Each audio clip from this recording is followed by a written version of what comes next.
Hello guys, कैसे हैं आप लोग। आई होप आप लोग अच्छे होंगे, स्वस्थ होंगे। मैं हूँ प्रिया श्रीवास्तव और स्वागत है आप लोग का लिव योर ड्रीम्स में। आज हम आए हैं एंशिएंट इंडिया के नए वीडियो के साथ। वैदिक सभ्यता इसका टाइटल है।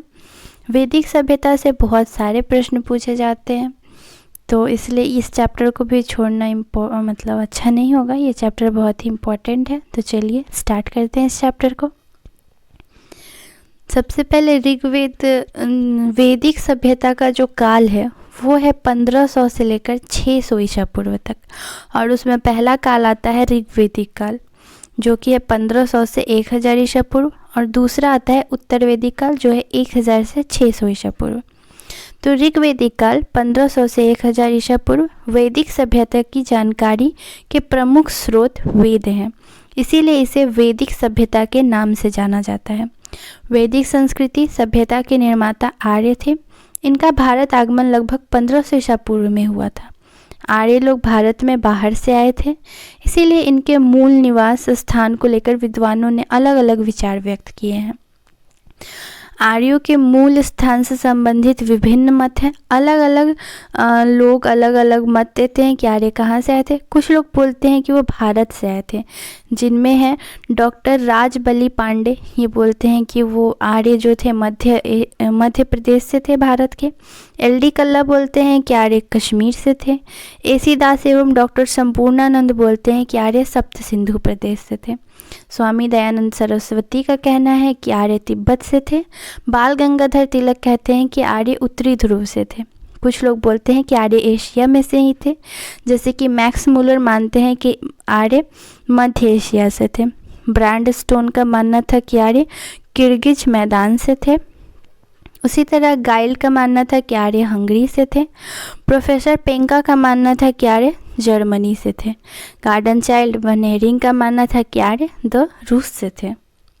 अधिकांश विद्वान मैक्स मुलर के मत से सहमत है कि आर्य मूल रूप से मध्य एशिया के निवासी थे, और ये मत सबसे ज़्यादा प्रसिद्ध है कि आर्य मध्य एशिया से थे। वेदों की कुल संख्या 4 है। यह भारत के ही नहीं, विश्व के प्राचीनतम एवं पवित्र ग्रंथ हैं। इन्हें ईश्वर द्वारा रचित माना जाता है। वेदों का निर्माण वैदिक काल में हुआ था। वेद 4 प्रकार के हैं: ऋग्वेद, सामवेद, यजुर्वेद एवं अथर्ववेद। आर्यों ने ही ऋग्वेद की रचना की। इसे मानव जाति का प्रथम ग्रंथ माना जाता है। ऋग्वेद द्वारा जिस काल का विवरण मिलता है उसे ऋग्वेदिक काल के नाम से जाना जाता है। ऋग्वेद ही आर्यों का सबसे प्राचीन वेद है। गायत्री मंत्र ऋग्वेद से ही प्राप्त हुआ है। अस्तोमा सदगम्य वाक्य भी यहीं से लिया गया है।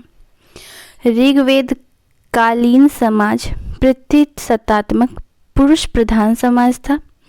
आर्यों की भाषा संस्कृत थी। आर्यों के समाज में 4 वर्ण के ब्राह्मण, क्षत्रिय, वैश्य एवं शूद्र थे। ऋग्वेदिक कालीन राजनीति व्यवस्था कबीलाई व्यवस्था थी। इस काल की सर्वाधिक महत्वपूर्ण नदी सिंधु नदी थी। इसका उल्लेख ऋग्वेद में सर्वाधिक बार किया गया है।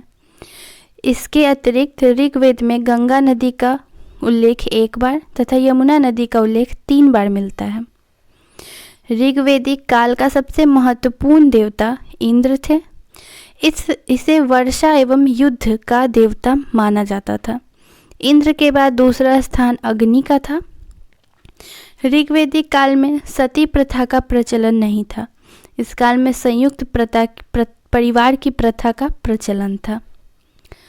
तो ये थे कुछ इम्पोर्टेंट पॉइंट्स ऋग्वेदिक काल से।